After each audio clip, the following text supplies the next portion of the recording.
when the people who not obey to the word of the Lord and receive the judgment upon him, making the heart of the Lord angry and worry, they will be put upon the lake of fire.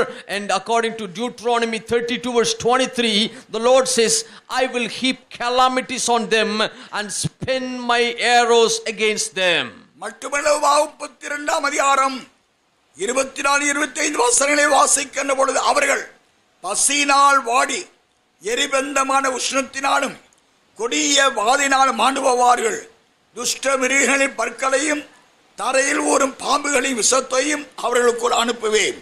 வெளியிலே பட்டயமும் உள்ளே பயங்கரமும் வாலிபனையும் கன்னியை குழந்தையும் நரைத்த கிழவனையும் அழிக்கும் என்று சொல்லப்படுகிறது. Here also in 24 and 25 we see, I will send wasting famine against them, consuming pestilence and deadly plague.